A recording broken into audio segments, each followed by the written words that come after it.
Halo semuanya, selamat datang di Foodcast, Food Technology Podcast. Oke, pada podcast kali ini kita akan bahas nih tentang Departemen Medcominfo. Mungkin sebelum kita bahas tentang departemen ini, kita akan perkenalan dulu nih dengan staf-stafnya. Oke, mungkin selanjutnya diambil oleh Teh Aul. Ya, oke. Perkenalkan, nama saya Aulia Nurmaulidi Astia. Saya dari angkatan 2018. Alhamdulillah pada periode kali ini saya diamanahi oleh Ketua Himpunan sebagai koordinator dari Departemen Medcominfo. Nah, untuk acara podcast kali ini saya ditemani oleh 2 orang dari staf Departemen Medcominfo. Yang sebelah kiri saya ada Kang Ridwan dari angkatan 2019 dan juga yang sebelah kanan saya ada Teh Celia dari angkatan 2020. Nah, sebenarnya untuk Departemen Medcominfo sendiri terdiri dari 7 orang, yang dimana terdiri dari 3 orang dari angkatan 2018 dan 2 orang dari angkatan 2019 dan juga 2020 gitu Teh. Oke, karena tadi kita udah perkenalan nih dengan staf-staf Medcominfo, mungkin selanjutnya kita bahas mengenai Departemen Medcominfo itu sendiri. Nah, untuk fungsi dan definisinya mungkin bisa dijelaskan mungkin ya oleh Teh Aul. Oke, boleh. Jadi untuk definisi dari Departemen Medcominfo itu sendiri merupakan departemen penyalur informasi baik internal maupun eksternal HMTP dan juga sebagai penyedia data yang memang dibutuhkan gitu oleh mahasiswa. Nah, untuk tujuannya sendiri itu ya untuk menyebarluaskan gitu sebanyak-banyaknya informasi kepada mahasiswa, khususnya mahasiswa teknologi pangan. Dengan cara apa? Yaitu dengan cara kegiatan yang memang dimiliki oleh Departemen Medcominfo itu sendiri, kayak gitu. Nah, Medcominfo ini kan terkenalnya penyebaran informasi gitu ya. Betul. Nah, sebenarnya tuh Medcominfo sendiri kan punya kegiatan pastinya. Nah, kegiatan itu apa aja sih Teh? Ya, jadi untuk kegiatannya itu ada 4 garis besar. Yang pertama itu ada media sosial, desain, studi banding, dan juga data. Nah, untuk media sosial ini terdiri dari 4 media sosial, yaitu Instagram HMTP, terus YouTube, LinkedIn, dan juga website. Dan untuk data ini sendiri ada data senior alumni dan juga data kerja praktek. Gitu. Oke, menyinggung media sosial tadi kan ada Instagram, YouTube ya Teh. Nah, apalagi di sekarang ini kan apa-apa serba online ya Teh. Itu seberapa pentingnya sih Teh Instagram buat penyebaran informasi kali ini pada kali ini? Iya, jadi kalau ditanya seberapa penting, sangat penting ya, karena kan kita sekarang serba online gitu. Dan hampir semua informasi baik akademik maupun non akademik itu memang disebarluaskannya melalui Instagram gitu. Jadi memang untuk food fighter nih yang mau cari informasi tentang perkuliahan ataupun beasiswa dan lain-lainnya, bisa gitu cek di IG HMTP kayak gitu. Oh iya, dan bagusnya juga di Instagram ini tuh lebih menyudutkan gitu ya Teh, maksudnya tentang informasi yang benar-benar khusus untuk anak teknologi pangan ya Teh. Iya, betul. Memang dikhususkan untuk informasi akademik dan non akademik tadi yang memang lebih ke fokus di jurusan teknologi pangan. Oke, tadi kan udah Instagram. Nah, aku kepo banget nih Teh, kalau YouTube itu tuh biasanya buat apa aja sih? Maksudnya fungsinya itu buat apa gitu di di kegiatannya gitu ya. Kegiatannya. Ya, jadi kegiatan di YouTube itu sama sebenarnya, penyampaian informasi dan juga live streaming. Nah, biasanya YouTube ini lebih sering digunakan untuk live streaming. Contohnya kayak program kerja, misalkan ada webinar dari suatu program kerja. Nah, misalkan dari Akang Tete dari Food Fighter sendiri pada hari itu misalkan nggak bisa ikutin webinarnya, tapi teman-teman semua pengen lihat gitu. Nah, teman-teman bisa buka di live streaming di YouTube HMTP kayak gitu. Jadi teman-teman masih bisa mengikuti gitu si webinarnya. Dan juga salah satunya itu ada acara ini yang sekarang kita lagi jalanin gitu, yaitu ada podcast ngobrol-ngobrol sama masing departemen dari yang ada di HMTP sendiri kayak gitu. Nah, mungkin buat anak-anak teknologi pangan nih yang belum follow Instagram dan YouTube dan subscribe YouTube-nya bisa ya Teh follow Instagramnya. Iya dong, harus banget kalau untuk food fighter yang belum follow Instagram apalagi dan juga subscribe YouTube, harus banget di follow dan juga di subscribe gitu. Oke. Nah, tadi udah bahas YouTube, Instagram. Boleh gak sih Teh aku tanya-tanya tentang LinkedIn? Boleh.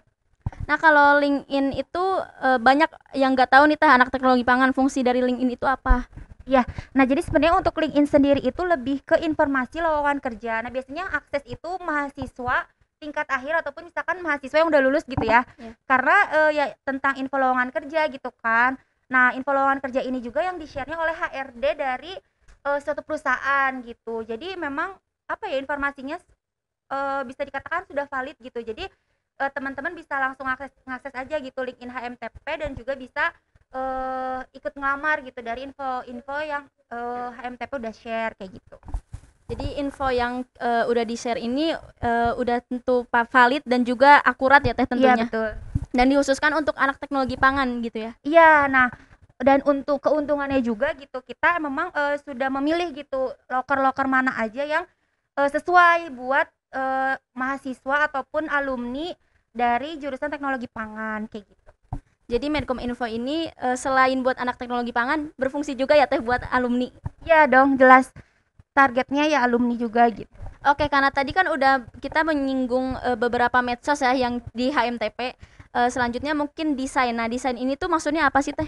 Ya, nah untuk desain ini kan kebetulan gitu penanggung jawabnya itu ada Kang Ridwan. Mungkin bisa langsung ngobrol aja sama Kang Ridwan. Nah, untuk desain sendiri gitu Teh. Desain ini ya merupakan sebuah kegiatan yang kita harus mendesain sebuah poster ataupun logo gitu yang diperlukan oleh departemen lain. Misalnya dari departemen Polkesma nih kemarin-kemarin meminta dibikinin logo. Nah, dari dari Polkesma meminta ke departemen Medcom Info untuk membuat logo untuk prokernya sendiri. Nah, itu bisa langsung berkoordinasi gitu dengan Medcom Info sendiri, seperti itu Teh. Oh, gitu. Nah, untuk logo itu sendiri itu berarti ada persetujuan gitu ya dari antar departemen sama Kang Ridwannya sendiri, seperti itu. Ya, jadi untuk logo sendiri gitu tidak pure semuanya saya yang buat, tapi dari departemen yang bersangkutan itu mengirimkan rancangannya terlebih dahulu. Maksimalnya itu antara Hamin 7 hari dari deadline si poster atau logo itu sendiri, seperti itu Teh. Oh, jadi departemen yang bersangkutan ini tuh kasih gambarannya aja gitu, tapi Akang yang desain ya? Ya betul Teh, seperti itu. Oke. Nah, terkait desain gitu ya. Tadi kan udah dibahas menyinggung tentang desain. Terus juga tadi ada data ya, Teh. Nah, kalau data itu maksudnya data di sini tuh apa sih, Teh?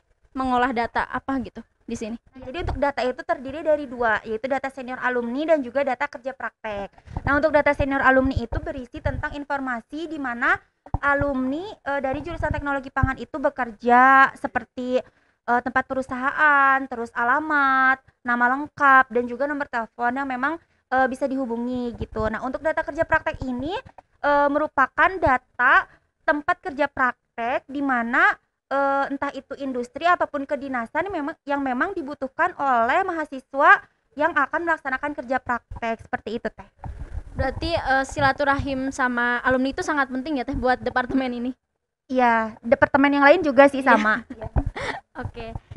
Nah, ya, tadi kan udah menyinggung ya beberapa kegiatan di Departemen Medcom Info. Selanjutnya mungkin kita bahas tentang proker. Nah, proker apa sih yang sudah dijalani oleh Medcom Info? Nah, iya, jadi untuk proker sendiri itu ada Food Tech Career Starter Kit yang dilaksanakan pada tahun ini. Nah, mungkin karena kebetulan juga ketua pelaksananya ada di sini, mungkin bisa langsung ngobrol aja sama ketua pelaksananya. Oke, untuk program kerja tadi kan katanya Food Tech Career Starter Kit. Nah, itu kapan sih Kang mulainya dan topiknya membicarakan topik apa sih di dalam proker tersebut? Ya, untuk proker ini sendiri gitu udah terlaksana sebenarnya ya di bulan Februari, tepatnya di tanggal 5 Februari 2022. Nah, untuk bahasannya sendiri gitu, untuk proker ini membahas mengenai CV, LinkedIn, dan View.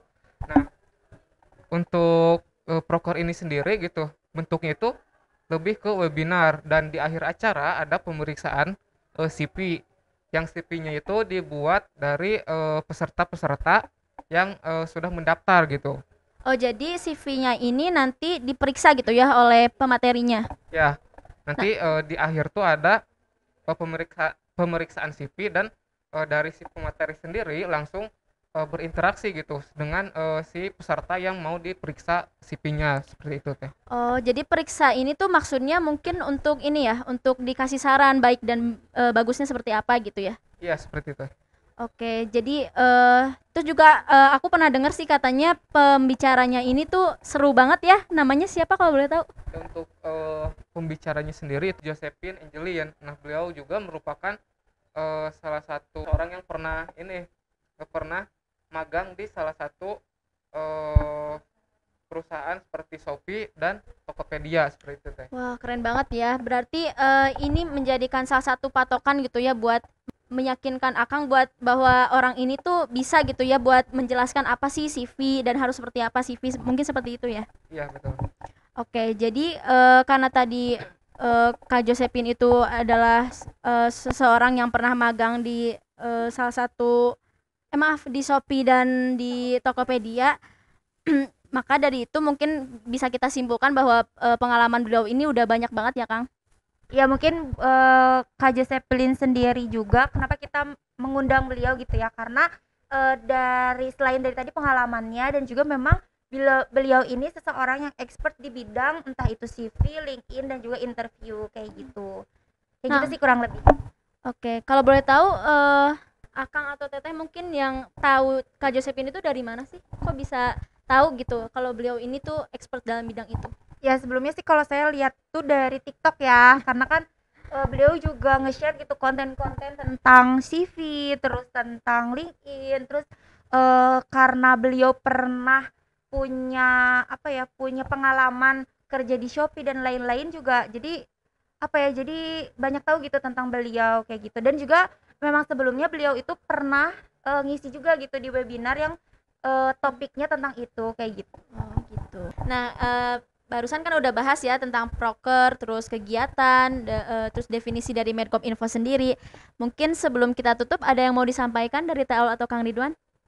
Ya mungkin kalau dari saya untuk teman-teman semua khususnya angkatan 2019, 20 dan 2021 yang nantinya akan melanjutkan melanjutkan keorganisasian di Himpunan Mahasiswa Teknologi Pangan, tetap semangat, jangan lelah buat coba hal-hal yang baru, khususnya gitu masuk ke Departemen Medcominfo yang dimana langsung berhubungan dengan media sosial dan lain sebagainya. Paling kayak gitu sih kalau dari aku.